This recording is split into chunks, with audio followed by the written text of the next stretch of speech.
On va plonger aujourd'hui au cœur de ce qui fait un sucre. On va voir comment tout, absolument tout, n'est qu'une question d'architecture moléculaire.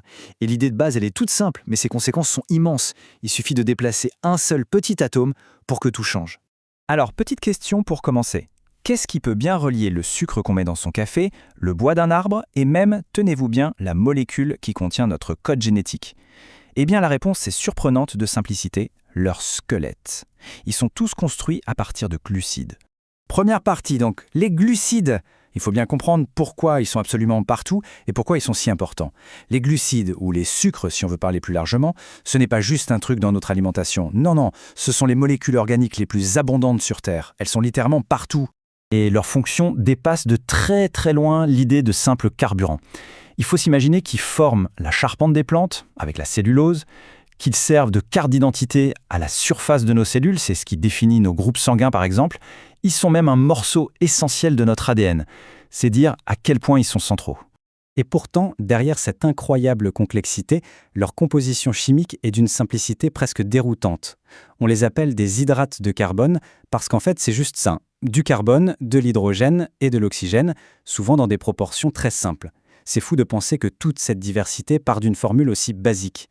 Bon, passons à l'étape de la construction. Si les glucides sont de grands édifices, il leur faut bien des briques pour être assemblées. Et ces briques fondamentales, en chimie, on les appelle les oses. Les oses, ou monosaccharides, c'est donc le sucre dans sa forme la plus simple, la plus pure. C'est l'unité de base, le monomère, qui va ensuite être assemblé en chaîne pour former des structures beaucoup plus complexes. Tout part de là, c'est notre point de départ. Et ces briques élémentaires, on les classe tout simplement par taille, c'est-à-dire par leur nombre d'atomes de carbone.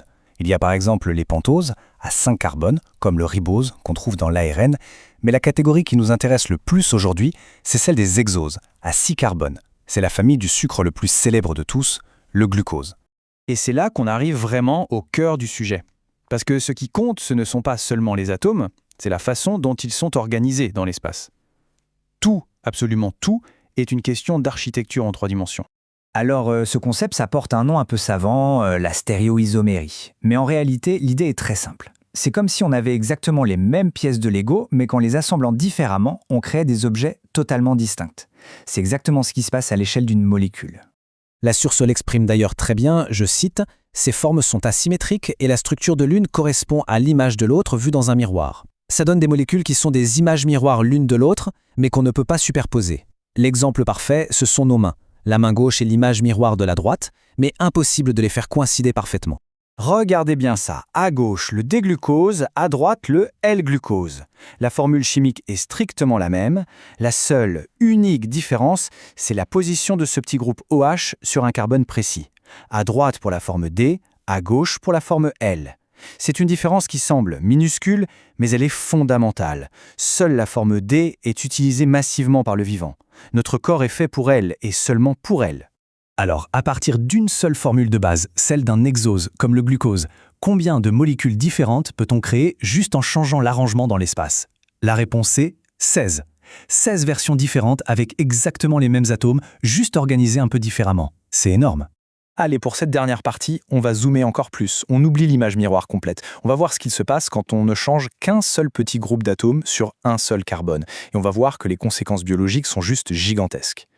Ces molécules, presque des jumelles, on les appelle des épimères. Ce ne sont pas des images miroirs. Elles sont quasiment identiques, sauf en un seul point, un seul détail de leur architecture. Un détail infime, mais en biologie, ce sont souvent les détails qui font toute la différence.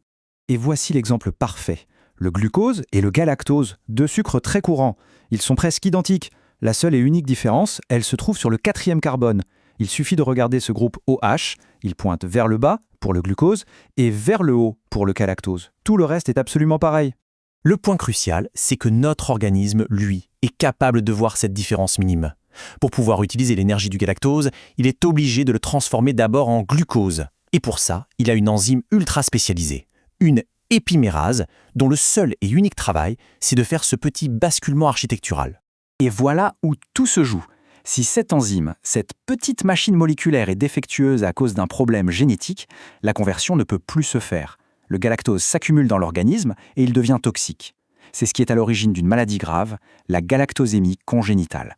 Tout ça à cause d'un seul détail d'architecture qui n'a pas pu être corrigé. Tout ça, ça nous amène à une question finale assez vertigineuse.